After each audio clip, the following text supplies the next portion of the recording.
Pourquoi les Bamilékés sont appelés des Bosniaques? Je ne suis pas Bamiléké, mais c'est quand même une question qui m'a intéressé pendant de longues années. Et d'ailleurs, même vous, dans votre entourage, vous avez des gens, des frères qui appellent encore les Bamilékés aujourd'hui des Bosniaques. Et c'est intéressant de le savoir parce que dans ce qui est aujourd'hui l'Europe orientale, si vous voulez, en 1918, le royaume de Yougoslavie a envahi justement le territoire des Bosniaques et à partir de là, il a privé, c'est un peuple justement de ces régions, il leur a privé de tous les droits, des droits humains, d'une considération sociale, on leur a privé il y a à peu près de tout ce peuple bosniaque-là.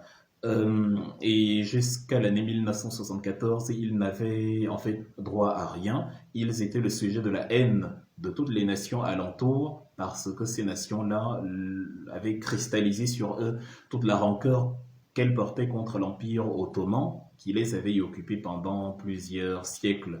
Donc le bouc émissaire justement était devenu ce peuple bosniaque qui était considéré comme une sous-race, une cohorte d'individus qui ne représentent rien et qui ont autant de valeur que de simples animaux.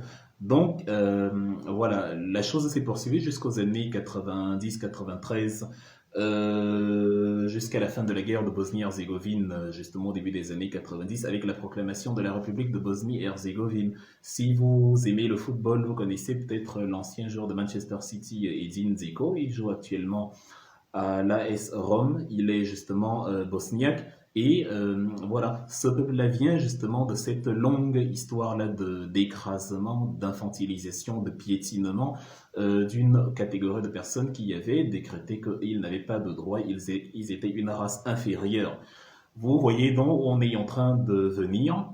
Quand on a transposé cette appellation sur le peuple bamiléké, justement, l'État central au Cameroun s'est arrangé à ce que ceux qui ont justement lutté, en tout cas aux côtés du peuple Bassa, si vous voulez, pour justement acquérir l'indépendance, ceux qui ont brillé par leur capacité d'autogestion et d'autonomisation économico-financière, même en marge d'un État central, il est hors de question que ceux-là nous piétinent et justement prennent le pouvoir. C'en sera fini de nous. Donc on a arrangé, on a créé un vocabulaire, on a créé un lexique politique de discrimination et de marginalisation qui a fait que justement les Camerounais ont intériorisé en eux-mêmes l'appellation des Bamilékés en tant que Bosniaques, réalisé à quel point c'est grave.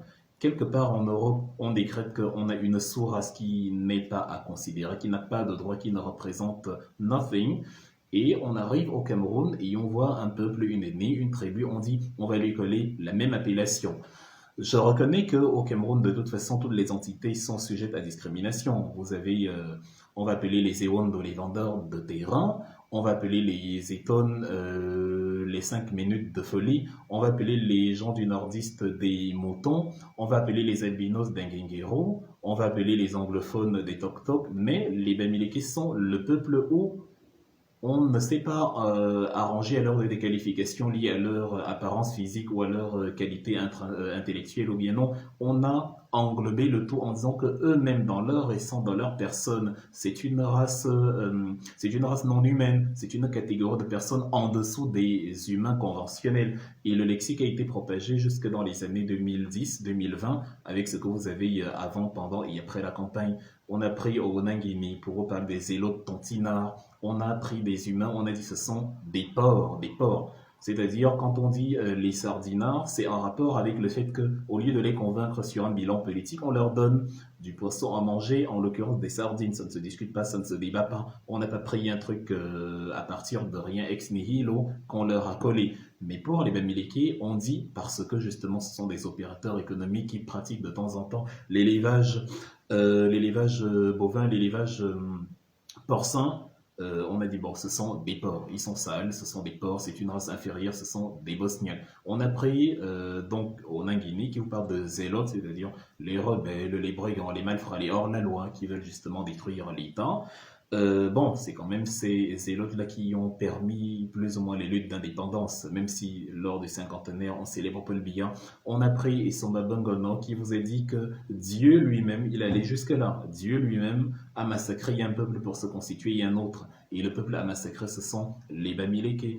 On a pris le fusible Jean de Dieu Momo, le ministre le plus de la République, pour aller justement sur le plateau d'Ibrahim Chérif dire que bah, Hitler, on est dans la symbolique, hein, il y a Dieu qui détruit, il y a Hitler qui détruit, en fait, c'est ce qu'il faut faire, en fait, détruire ce peuple-là qui dérange, détruire les juifs camerounais. Donc, Hitler s'est constitué, Hitler avait vu une tribu qui dérangeait beaucoup, c'est-à-dire les Bamileke, et il a donc décidé qu'il faut les éradiquer, et donc il faut que les juifs camerounais fassent attention, sinon on va les éradiquer aussi. Voilà ce que Momo dit sur le plateau d'Ibrahim Chérif. Donc, on crée une construction sociologique perverse comme celle-là pour vous pousser à la haine d'une tribu particulière, alors que toutes les tribus du Cameroun sont dans la même misère orchestrée par le régime Biya, qui regroupe toutes les tribus d'ailleurs, alors que toutes les tribus justement sont justement dans cette misère-là. Du coup, on aboutit à la conclusion qu'en fait, il n'y a que deux tribus. La tribu des malfrats, 100 fois 1000 lois qui, sur le dos du contribuable, va se payer des chambres à 40 000 francs à Genève, et la tribu des opprimés qui n'ont pas d'électricité, n'ont pas d'eau, n'ont pas de délestage. Vous allez au sud, les régions sont plus enclavées, même que dans certaines régions, comme je sais pas, l'ouest ou le sud-ouest, dont Biya n'est pas originaire. Donc, les Camerounais devraient ou auraient dû plutôt être intelligents et se rendre compte que c'est une construction politico-sociale parce qu'il y a une entité qui est d'essence combative, d'essence dissidente depuis les années 50, les années 40, les années d'indépendance, qui a pris pour habitude non seulement de s'auto-gérer économiquement, mais aussi de ne pas se laisser marcher dessus par des gens qui veulent déterminer à leur place le destin qui est le leur.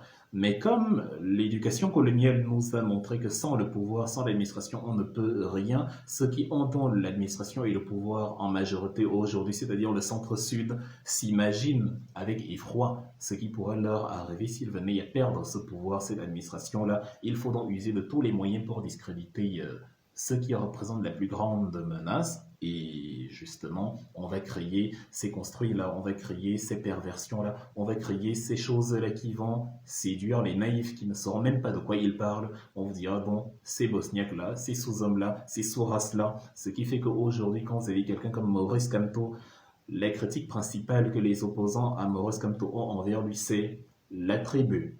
Vous montez, vous descendez 1000 étages en bas et vous trouvez le programme politique. Mais le problème que les Camerounais qui n'aiment pas Kamto ont avec lui, c'est la tribu. C'est-à-dire, il est Bamileke, ça dérange. Il est Bamileke, point final. Évidemment, s'il était d'une autre ethnie ou d'un autre groupe, ou je sais pas, on lui aurait trouvé d'autres qualificatifs, on lui aurait trouvé d'autres reproches pour ne pas voter pour lui, certainement, ou pour ne pas le soutenir. Mais il se trouve qu'il est Bamileke et donc ça suffit. Pour ceux qui ont intériorisé que les Bamileke, hors de question. Ils ne veulent donc pas savoir s'il y a un programme politique, faites l'expérience. Vous allez parler, vous allez écrire un texte sur l'économie, sur la monnaie, sur le franc CFA, sur les arcanes politico-économiques, sociaux ou sanitaires. Il n'y aura pas de débat de fond dessus. Les contradicteurs, les détracteurs, au MRC, à Maurice Kamto ou à la tontine, comme ils appellent, vont se focaliser sur les débats triviaux qui vont porter sur le commérage, les faits divers ou en l'occurrence la tribu. C'est donc un construit qui a été arrangé comme ça depuis l'époque où on nous a appris à appeler les Bamileke des Bosniaques. Les gens ne vont pas accepter de se l'avouer, mais c'est exactement de ça qu'il s'agit. Et c'est en ça que constitue la République illyrienne et perverse que le régime Biya a créée et que nous ne sommes pas prêts à supporter du tout. Vous ne pouvez pas vouloir un Cameroun un et indivisible et orchestrer la stigmatisation totale des individus en fonction de leur identité, de leur origine, de leur statut, de leur position géographique, de leur apparence, de leur, ainsi de suite, pour simplement garder entre vos mains la mangeoire que vous avez hérité de la colonisation. Or, le plus simple aurait été justement d'utiliser ces moyens de l'État là pour construire une république qui profite à tout le monde. Je vous laisse donc, comme petit exercice amusant, de regarder autour de vous ce que vous avez entendu cette semaine, ou ce mois, ou cette année, parler Bamileke en utilisant à leur sujet le terme de bosniaque. En tout cas, les uns et les autres savent